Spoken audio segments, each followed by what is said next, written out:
Want to make a podcast? Spotify's got a platform that lets you make one super easily, then distribute it everywhere and even earn money. All in one place for free. It's called Spotify for Podcasters, and here's how it works. Spotify for Podcasters lets you record and edit podcasts right from your phone or computer, so no matter what your setup is like, you can start creating today. Then you can distribute your podcast to Spotify and everywhere else podcasts are heard. Video podcasts are also available on Spotify. And when you want to take conversations with your fans to the next level, Q&A and polls are the best way to get them talking. With Spotify for Podcasters, you can earn money in a variety of ways, including ads and podcast subscriptions. And best of all, it's totally free with no catch.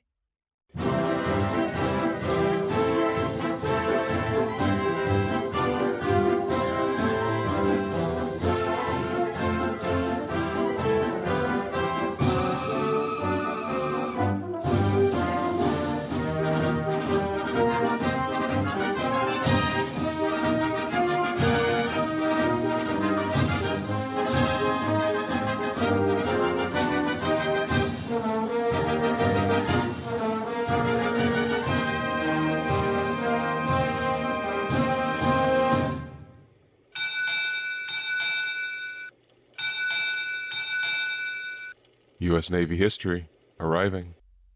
Welcome back to the U.S. Navy History Podcast. I am Dale, and I am joined once again by the third, possibly second officer. Oh, maybe, Christoph.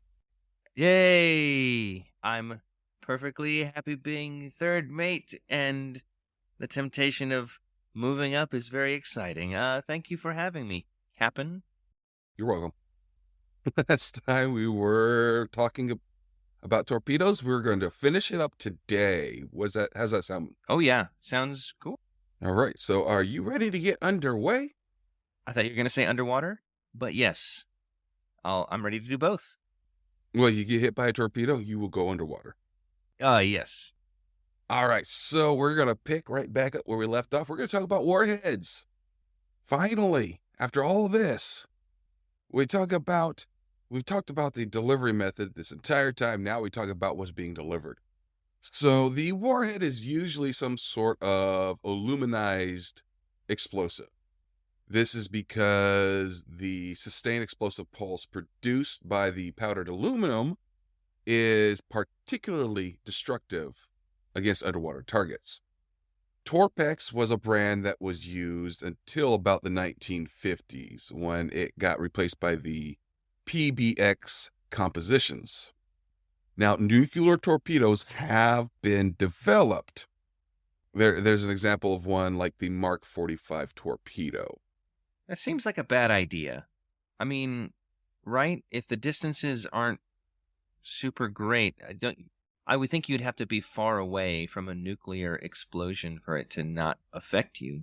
Well, depends on the yield. Yeah, that's true. Now, the Mark 45 isn't used anymore. This was used until 76. But, it's been replaced like by the Mark 48.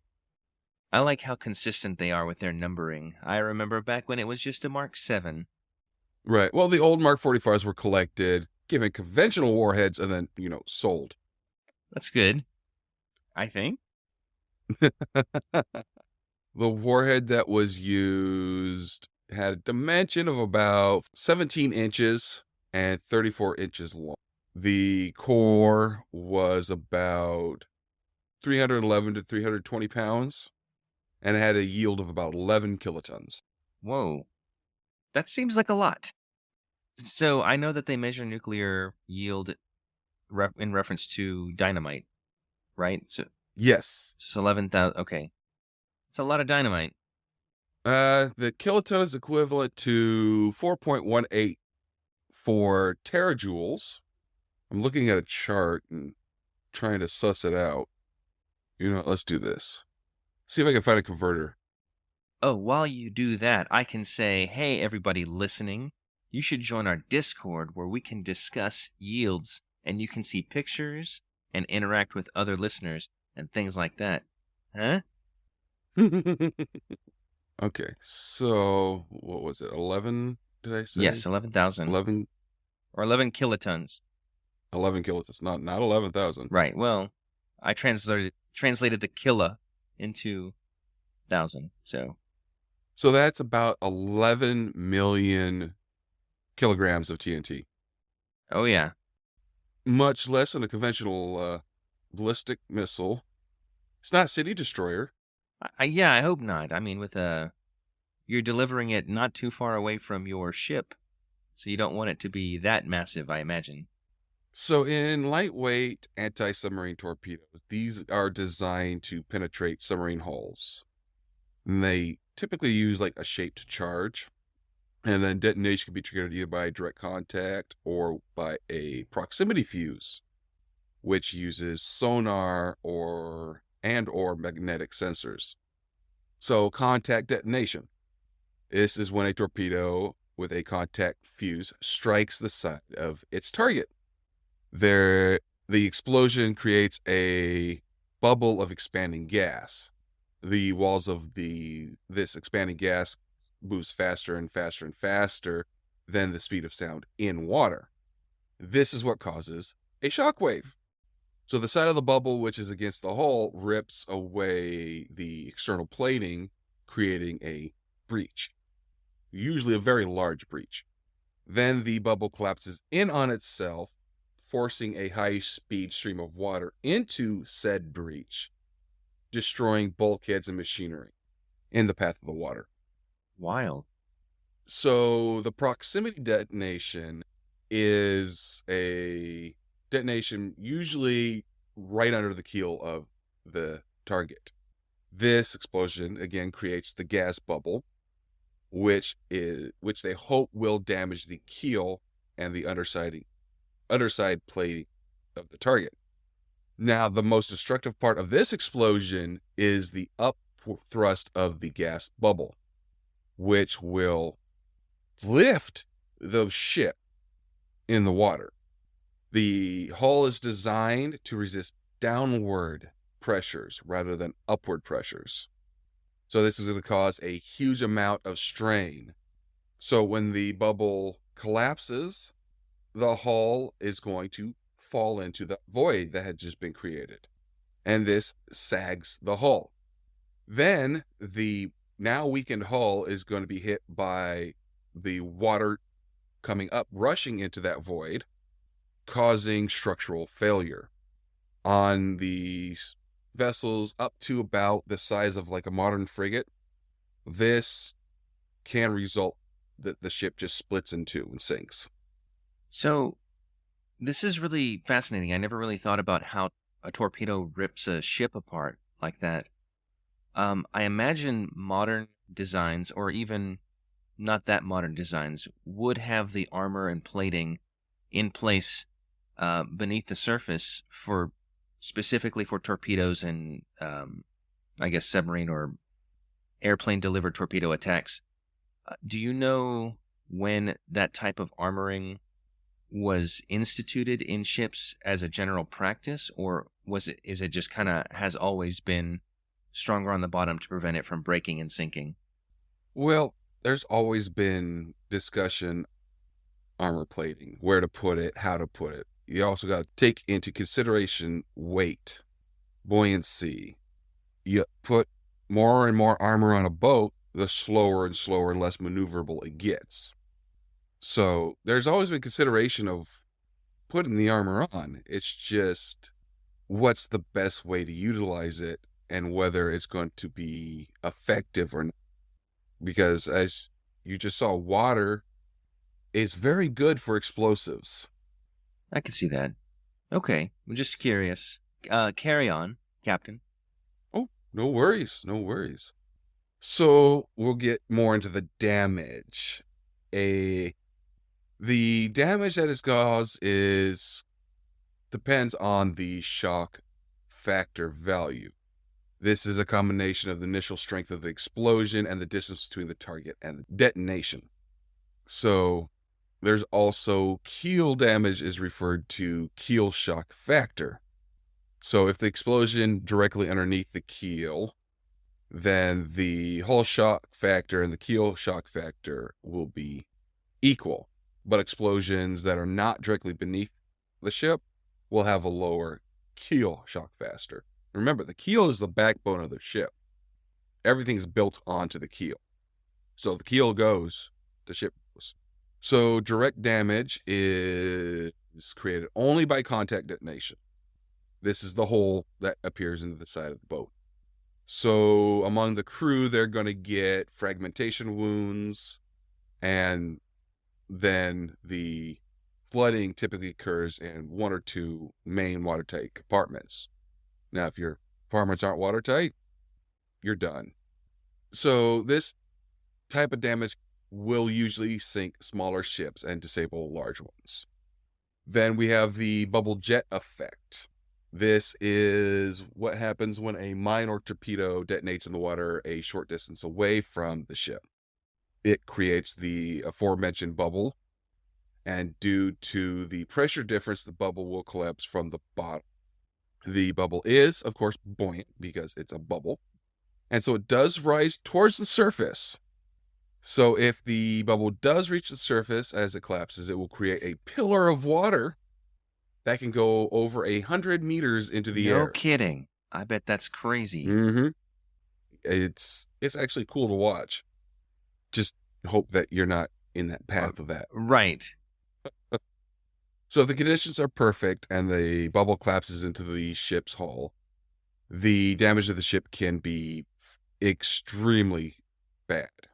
The collapsing bubble forms a high-energy jet that could break a meter-wide hole straight through the ship, flooding 1 or more compartments, and is capable of breaking small ships apart. Oh, I imagine so. Yeah, the crew in the areas are more than likely just killed instantly, but it doesn't cause much more damage other than the direct area of effect. So during that incident off of South Korea, remember that torpedo attack we were talking about last week? Yes. This is the effect that happened to it. It was the bubble jet effect, which broke the boat in half. Got it. It's amazing what I guess, maybe not surprising given that we're on the U.S. Navy history podcast, but it's the destructive nature of water is very impressive.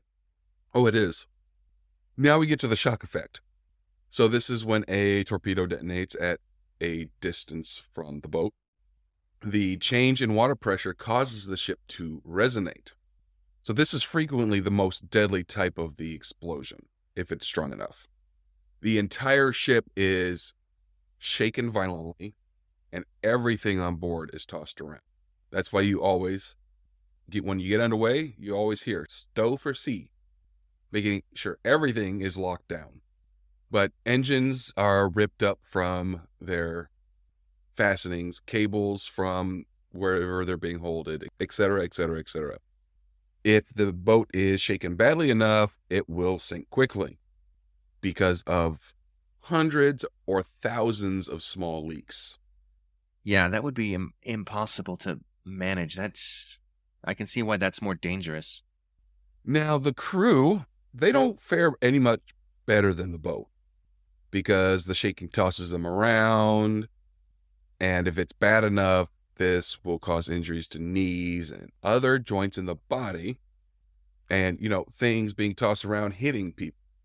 And there's also, if the person is standing on the surface connected directly to the hull, the gas cativation and shock front differential over their entire body could kill them, or at least stun them, especially divers. Oh, yeah. So, yeah, I don't even know how to process that. I'm trying to visualize a torpedo detonating and then the crew inside the ship and how they're affected, and that's horrible. Torpedoes suck when you're on the receiving end. Yeah. So control surfaces are essential for torpedoes to keep its course and depth. A homing torpedo also needs to be able to outmaneuver its target.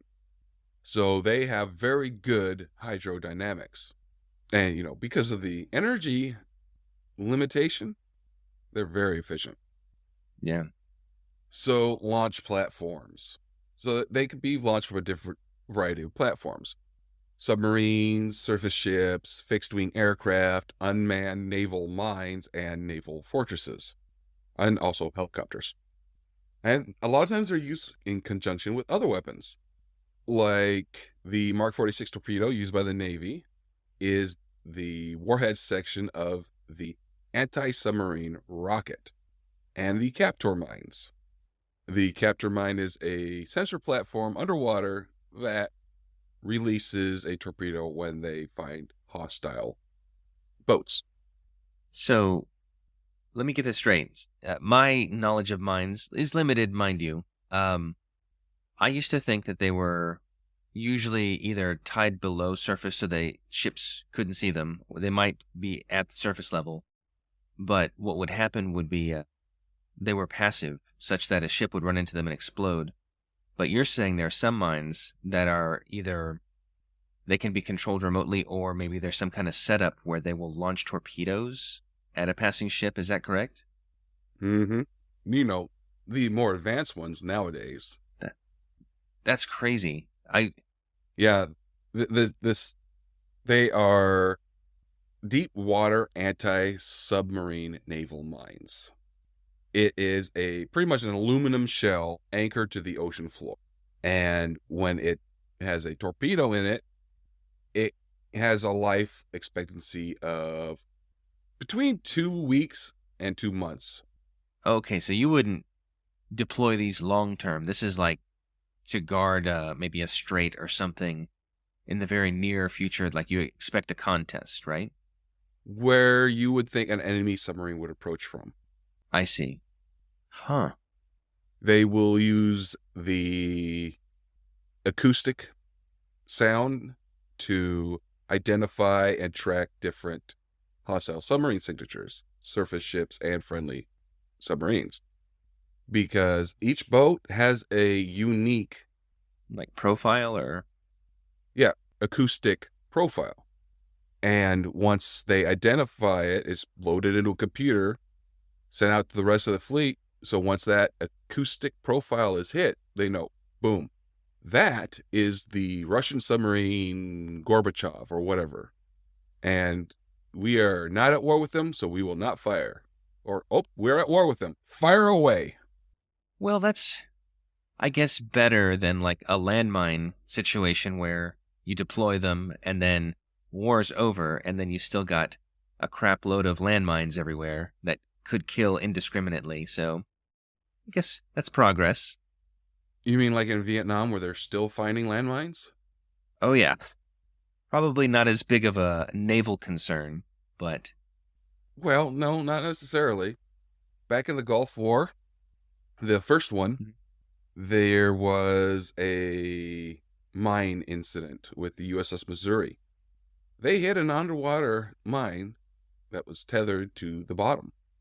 And luckily, it bounced off the hull before it detonated. You can go visit her right now, and there is a dent in the hull where it hit. Whoa. Well, it's nice that they gave the Missouri a sporting chance by bouncing off first. I appreciate that. Well, it's an Iraqi mine. They weren't built the best. Yeah.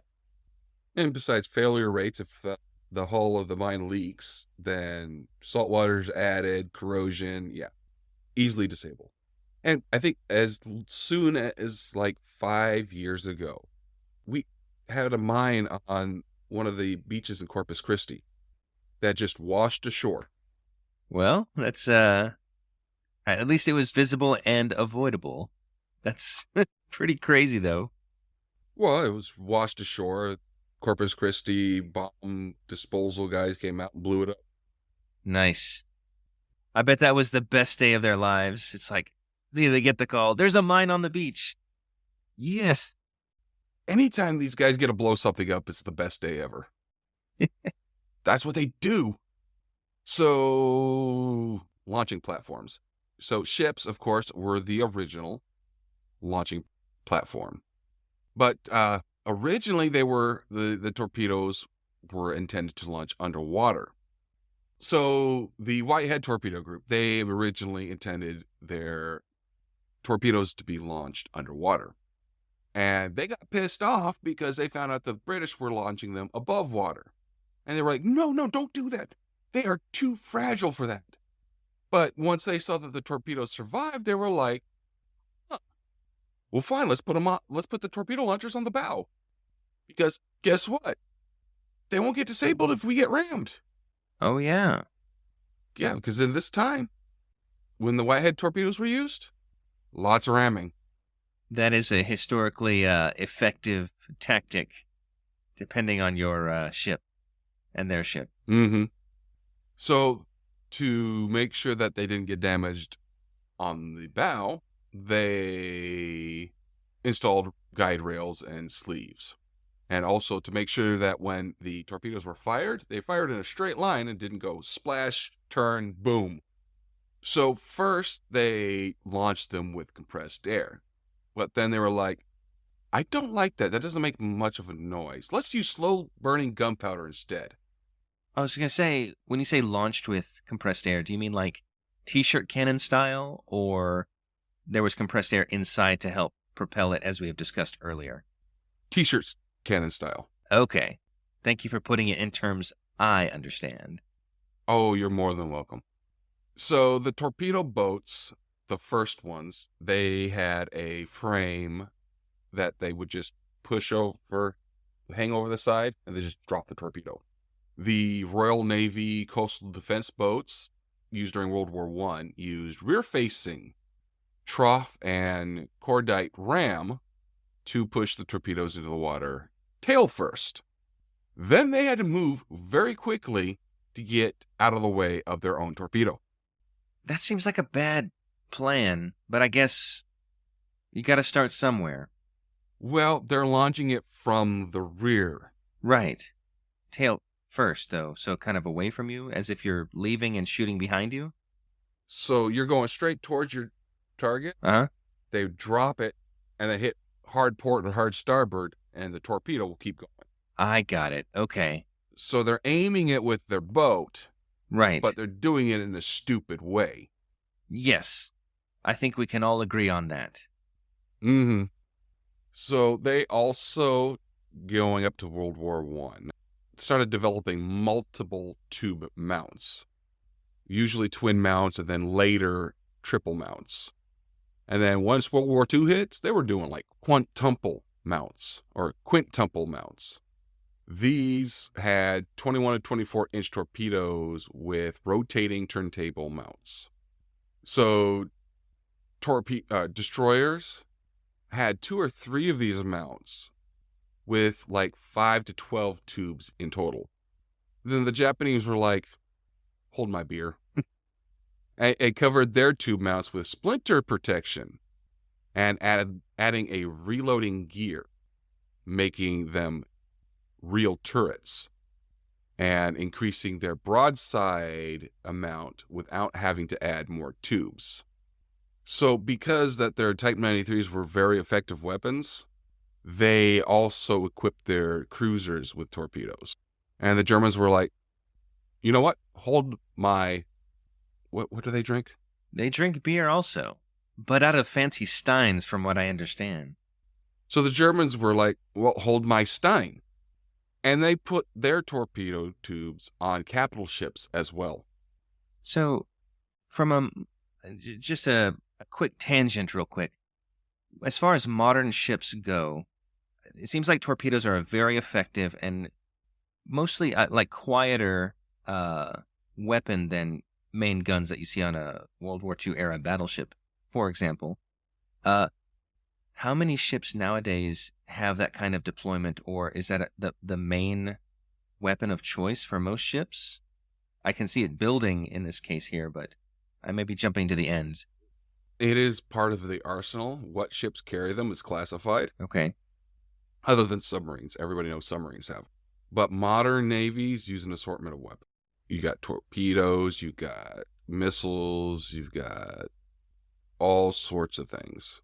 Cool. We'll keep it at that. All this torpedo talk just I don't know. Just really got it in my head. Deck guns nowadays aren't really used much anymore, other than for close-in deterrence. A ship weapon complement is classified. So, if I told you, I'd have to kill you. Well, that really put a damper on our relationship. That would. So let's not do that. Okay, so we'll drop it then. uh, so the smaller boats, like PT boats, they carried their torpedoes in a fixed deck mounted tube, and they launched them using compressed air. And they were aligned either to fire forward or at an offset angle from the center line. And then later, the lightweight mounts were developed for their homing missiles, and they usually consisted of triple launch tubes used on the deck of ships. These were for anti-submarine use. Okay. So submarines, yes, modern submarines still have them. They use either swim-out systems or a pulse of water to shoot the torpedo out of the tube. Both of these have advantages of being quiet, and a lot quieter than other systems in the past. The reason they want to be quiet is because they're trying to avoid detection from passive sonar. So either design uses either compressed air or a hydraulic ram. Early submarines, when they had torpedoes, they were fitted with a number of different launching mechanisms in a lot of different locations. They were on the deck, they were in the bow or the stern, they were amidships, and they had different launching mechanisms that allowed them to be aimed over a wide arc. Now, by World War II, designs favored multiple bow tubes, and not many, if any, stern tubes at all. So most modern submarine bows are occupied by large sonar arrays, which means that they need midship tubes angled out, and stern tubes have mostly just disappeared. Yeah. Stern-based tubes don't seem to make a lot of sense. I don't think. So that's why they dropped them. Well, when you're running away from the enemy and you torpedo at them. What's that? When you're running away from the enemy, you can launch a torpedo at the stern. That's true. Yeah, never mind. I would like to withdraw my doesn't make sense statement. Oh, it made sense. So the first French and Russian submarines carried their torpedoes externally in a device called the, this is a Polish name, and I'm so sorry about this, Drzewiecki drop collars. These were cheaper than tubes, but they were not very reliable. They had a metal framework that enclosed a torpedo that could be rotated to a position clear of the hull right before it was fired. They kept developing it and were able to make it so that they set a firing angle. So instead of just coming out, they were able to actually tilt it as well. Oh, wow. But, these they weren't very popular. They were cheaper, but not as reliable. Right. Both the UK and the US experimented with external tubes in World War II because, including being cheap, they actually increased torpedo capacity without, hugely redesigning the entire boat. I could see that. Which, the UK and the US really didn't have the time to do anyway. The British T-class submarines carried up to 13 torpedo tubes, 5 of them externally. And the US was mainly limited to either the Porpoise, Salmon, or Sargo class boats until the Tambor came. So most American submarines only carried 4 bow and either 2, sometimes 4 stern torpedo tubes. And the American officers were like, this isn't enough. This is completely inadequate. But, I would be more worried about the unreliability of their torpedoes than how many I can fire at one time. Right. If you launch something that's ineffective, you can launch 5 of them and still be ineffective. So I can Yeah. see what you mean. So we also have aerial torpedoes are launched off of either fixed wing aircraft, helicopters, or even missiles. They are launched from the fixed wing and helicopters at specific speeds and altitudes, dropping from hard points either under the wings or in bomb bays. So handling equipment. So the lightweight torpedoes are easy to handle because they're light. There are also heavyweight torpedoes. They are heavier, so they're harder to handle. But then you got to think in the tight confines of a submarine. I wonder if, I guess there could be some submariners that could comment on the Discord channel, but I wonder if there's ever the situation where your torpedoes are turned the wrong way and you need to load them, and it's so tight you can't quite, you have to really like manage it in a way to turn it around so it can be loaded properly. Anyway, probably not, but it's a funny idea. If it's happened, then the loader that loaded the weapons into the boat in the first time, they're fired. Hmm. Reduction in rank, your career is toast. Yeah, you go peel Potatoes. bananas. You go peel bananas in the mess sticks for the rest of your career. Now, so at the end of the World War II, the U.S. and Britain were like, we're taking your submarines, Germany. We're going to see what makes them tick. And one of the things they saw was mechanical handling systems for torpedoes. And they were like, that is awesome. That is now ours. And we are widely adopting that. Because before then, it was all done by hand. Seems like it's, which I would say it's probably more prone to errors if you do it by hand, but I think it just depends on the quality of your delivery system, your mechanical one. Well, delivery systems there's a number of different ones. Oh, you mean you mean loading systems? Oh, yes. Sorry, not delivery systems. I apologize. Loading systems. Correct. Yes. A lot of times it was either going to be by hand. In other words, 3 or 4 torpedo men pick up the torpedo, slide it into the tube. Or a lot of times they would use chain and hoist systems. Okay.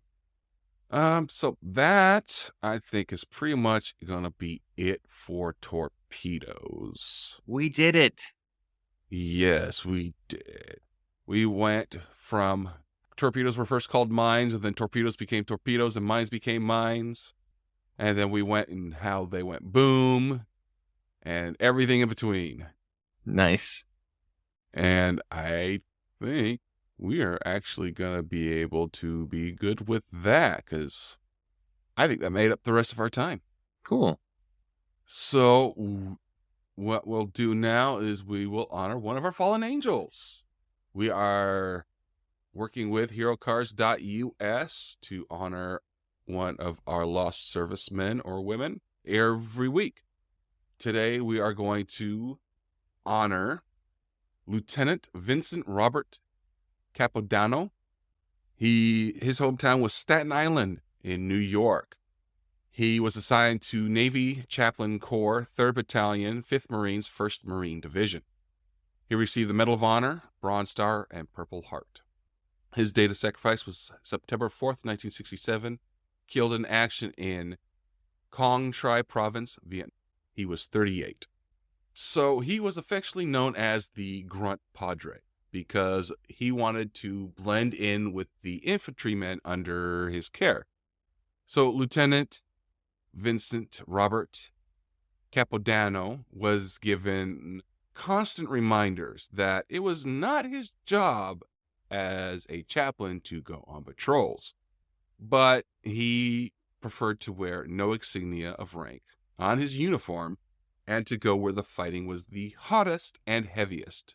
He told a reporter, quote, "I understand the trials better if I accept the same burdens they do." So, according to the Archdiocese for the Military Services, he became a constant companion to the Marines, living, eating, and sleeping in the same conditions as the enlisted men. He established libraries, gathered and distributed gifts, and organized outreach programs for the local villages. He spent hours reassuring the weary and disillusioned, counseling the grieving, hearing confessions, instructing converts, and distributing St. Christopher medals. Such work energized him, and he requested an extension to remain with the Marines.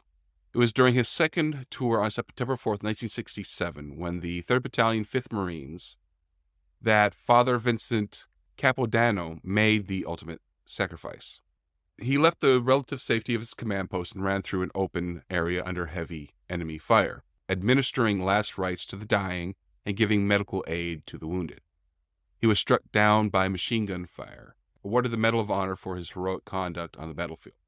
His citation reads as follows: "The President of the United States of America, in the name of Congress, takes pride in presenting the Medal of Honor posthumously to Lieutenant Chaplain Vincent Robert Capodanno, Naval Serial Number 0-TAC 656197, United States Naval Reserve, for conspicuous gallantry and intrepidity at the risk of his life above and beyond the call of duty, as chaplain of the 3rd Battalion, 5th Marines, 3rd Marine Division, reinforced Fleet Marine Forces in connection and operations against enemy forces in Quang Tri Province, Republic of Vietnam, on September 4th, 1967. In response to reports that the 2nd Platoon of M Company was in danger of being overrun by a mass enemy assaulting force, Lieutenant Capodanno left the relative safety of the company command post and ran through an open area raked with fire, directly to the beleaguered platoon. Disregarding the intense enemy small arms, automatic weapons, and mortar fire, he moved about the battlefield administering last rites to the dying and giving medical aid to the wounded. When an exploding mortar round inflicted painful multiple wounds to his arms and legs and severed a portion of his right hand, he steadfastly refused all medical aid. Instead, he directed the corpsmen to help their wounded comrades and, with calm vigor, continued to move about the battlefield as he provided encouragement by voice and example to the valiant Marines. Upon encountering a wounded corpsman in the direct line of fire of an enemy machine gunner positioned approximately 15 yards away, Lieutenant Capodanno rushed in a daring attempt to aid and assist the mortally wounded corpsman. That instant, only inches from the goal, he was struck down by a burst of machine gun fire. By his heroic conduct of the battlefield and his inspiring example, Lieutenant Capodanno upheld the finest traditions of the U.S. Naval Service. He gallantly gave his life in the cause of freedom. So, among the many tributes memorializing Lieutenant Capodanno, the Staten Island Marine Corps League erected a bronze statue of him in 1977 in front of Father Capodanno Chapel at Fort Wadsworth. So, Lieutenant Capodanno, thank you. That was a really fitting tribute with the chapel and the statue, and what heroism. And I just kept thinking about duty and what it means to be just like a warrior or a servant or any of those things, and how he's just stood in the face of danger constantly and didn't seek any entitlement. He was there to serve, and that was evident. It was really nice. But yes, taking us out. I can do that. So, thank you for listening, number one, because thanks are always appreciated. If you want to listen to this or tell people about it, please do. If you want to follow us on Twitter, it's USN, as in Navy, USN History Pod, with the @ in front. And if you want to email us, it's usnavyhistorypodcast@gmail.com. And if you want to join the Discord, which was mentioned a couple of times in this episode, and you can see stuff, hear stuff, meet with people that are interested in the same stuff, please do. You can find that link in the show notes. And of course, there's links to hero cards and their school program. HeroCards.us, correct? HeroCards.us. Perfect. Correct. Thank you, Hero Cards. So with that, we're going to wish you guys a fair winds and following seas. We will see you again next time. See you later.